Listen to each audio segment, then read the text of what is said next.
सकाळी उठून ब्रह्मांड नायकाला नमस्कार केला आणि झोपेतच दुदू दुदू करणाऱ्या लेकीला दुदू पाजलं आणि मी पण कॉफी पिलो आणि जिमला जाऊन आज शोल्डरचा वर्कआउट केला आणि घरी येऊन आपला गंध वगैरे लावून देवपूजा केली आणि श्रीमद भगवद्गीता वाचायला घेतली। त्यात भगवंत म्हणतात, अहिंसा शब्दाचा अर्थ सामान्यपणे शरीराची हत्या न करणे असा घेतला जातो, परंतु वास्तविकपणे इतरांना दुःखात न टाकणे म्हणजेच अहिंसा आहे।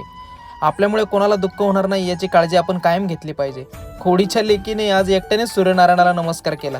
नंतर मी पैलवानी शेक पिऊन ऑफिसला गेलो आणि ऑफिसवरून घरी जाताना गाडीमध्ये फुल गॅस टाकला, कारण उद्या सकाळीच लवकर आपण खूप प्रसन्न ठिकाणी जाणार आहे। घरी आल्यावर पाहिलं तर लेक चक्क तिखट पाणीपुरी खात बसलेली होती। नंतर लेकीला घेऊन बजरंगबलीच्या मंदिरात गेलो। तिथे लेकीने अगरबत्ती देवबाप्पाला अशी ओवाळली आणि सगळीकडे शिवजयंतीची जय्यत तयारी सुरू झाली बरं का। रेसिपीचा व्हिडिओ बघत बघत बायको माझा संध्याकाळचा चणे शेंगदाण्याचा डाएट तयार करत होती। आता उद्याची तयारी करतो, बाकी चालायचंच नाही का।